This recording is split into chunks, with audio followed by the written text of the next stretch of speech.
नमस्कार साथियों, कैसे हैं आप सब लोग। आज एक महत्वपूर्ण update prevention of corruption act पर हम डिस्कस करने वाले हैं। साथियों, जब भी किसी व्यक्ति के विरुद्ध प्रिवेंशन ऑफ करप्शन एक्ट के तहत कार्रवाई होती है, सबसे बड़ी समस्या क्या होती है कि उसके विरुद्ध उन्हीं फैक्ट्स पर डिपार्टमेंटल एक्शन भी इनिशिएट किया जाता है। अब एक तरफ तो कार्रवाई चल रही है पीसी एक्ट के तहत और उसी लाइन पर कार्रवाई चल रही है डिपार्टमेंट के अंदर।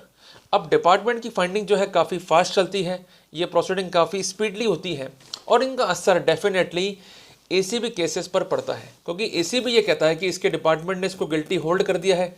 जब ये गिल्टी ही होल्ड हो गया है तो उन्हीं फैक्ट्स पर कोर्ट को भी उसे गिल्टी होल्ड कर देना चाहिए। तो डबल मार जो है हमारे लिए हो जाती है। और सबसे बड़ी स्थिति तब आती है कि जब हमारा कोई डिफेंस, मेजर डिफेंस है जिसको हम डिस्क्लोज करना नहीं चाहते हैं, पर चूंकि हम डिपार्टमेंटल एक्शन फेस कर रहे हैं, हमें हमारा जवाब देना होता है, तो हमें उन फैक्ट्स को भी डिस्क्लोज करना होता है, जिसका खामियाजा हमें बाद में जो है भुगतना होता है। और एसीबी हमारे डिफेंस पॉइंट को जानकर उसकी मरम्मत इन्वेस्टिगेशन के स्टेज पर ही कर लेती है। तो वहाँ पर आप सबको बचाने के लिए, एक एफिशिएंट रेमेडी देने के लिए राजस्थान हाईकोर्ट का एक रिसेंट जजमेंट आया है, जिसमें अक्यूज के पक्ष में कई बातों को लिखा गया और कहा गया।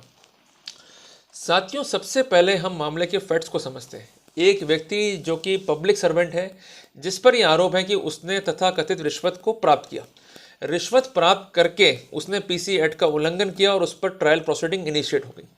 उन्हीं फैक्ट्स के ऊपर उसके डिपार्टमेंट ने उसके खिलाफ कार्रवाई इनिशिएट कर दी। अब उसका कंसर्न ट्रिब्यूनल से ये कहना था कि जिन फैक्ट्स पर पीसी एक्ट का ऑफेंस है, उन्हीं फैक्ट्स पर डिपार्टमेंटल एक्शन चल रहा है। दोनों के फैक्ट सेम होने से मुझे परजुरी ये होगी कि मेरा डिफेंस जो है इनिशियल स्टेज पर ही डिस्क्लोज हो जाएगा, जो मैं नहीं करना चाहता हूं, जो मेरा संवैधानिक अधिकार भी है। तीसरी बात, डिपार्टमेंटल एक्शन का असर डेफिनेटली मेरी ट्रायल पे पड़ेगा ही पड़ेगा। मुझे निष्पक्ष न्याय की उम्मीद जो है वो कोर्ट से भी कम हो जाएगी। और सबसे महत्वपूर्ण बात, जब तक ये फैक्ट एडजुडिकेट नहीं हो रहा था कि मैं भ्रष्टाचार करा हुआ हूँ या मैंने भ्रष्टाचार किया है, या मुझे कोर्ट से दोष सिद्ध नहीं कर देते, तो वहाँ पर डिपार्टमेंटल इंक्वायरी के तहत मुझ पर पेनल्टी इम्पोज करना मेरे संवैधानिक अधिकारों का उल्लंघन होगा। पर उसकी बात कंसर्न ट्रिब्यूनल ने नहीं सुनी, उसे कोई भी रेमेडी प्रदान नहीं करी। अब वो उसने करा क्या, वो घबराया नहीं, उसने फाइल करा रिट पिटिशन, ऑनरेबल हाईकोर्ट में गया। जो पॉइंट कैट में रखे, जो मैंने आपको बताए, वही के वही पॉइंट उसने ऑनरेबल हाईकोर्ट में रखे। ऑनरेबल हाईकोर्ट ने उसकी बात को माना, ट्रिब्यूनल के ऑर्डर को सेटिस्फाइड किया। कोर्ट ने क्यों ऑब्जर्वेशन दिया कि अर्लियर ट्रायल जो है अक्यूज्ड का संवैधानिक अधिकार है। अगर हम इस केस में अर्लियर ट्रायल करते हैं और उस ट्रायल के तहत ये डायरेक्शन देते हैं कि पीसी एक्ट की ट्रायल को फर्स्ट डिस्पोज ऑफ किया जाए और उसके बाद डिपार्टमेंटल इंक्वायरी को प्रोसेस किया जाए, तब तक के लिए डिपार्टमेंटल इंक्वायरी को रोका जाए, तो वहां पर कोई भी अधिकार जो है प्रोसिक्यूशन के अफेक्ट नहीं होंगे और उल्टा अक्यूज के अधिकार जो अफेक्ट होने वाले हैं उससे उसे बचाया जा सकता है। दूसरी इंपॉर्टेंट बात जो कोर्ट का ऑब्जर्वेशन है कि जो प्रेयर अक्यूज की है, ये प्रेयर जेनाइन है। ये बात बिल्कुल ठीक लगती है कि अगर डिपार्टमेंटल एक्शन में उसका डिफेंस डिस्क्लोज होगा तो अल्टीमेटली उसके राइट्स जो कि ट्रायल में तय होने हैं अंडर द पीसी एक्ट, वो भी अफेक्ट होंगे ही होंगे। तो वहां पर कोर्ट ने दो डायरेक्शन दिए कि सबसे पहले तो आप स्पीडली ट्रायल करो और इसके साथ साथ डिपार्टमेंटल एक्शन को till disposal of the trial रोका जाए, जिसके लिए उन्होंने एक वर्ड यूज करा जिसे हम कहेंगे अबाइंस, ABEYANC, जिसका अभिप्राय है सस्पेंशन कुछ समय के लिए।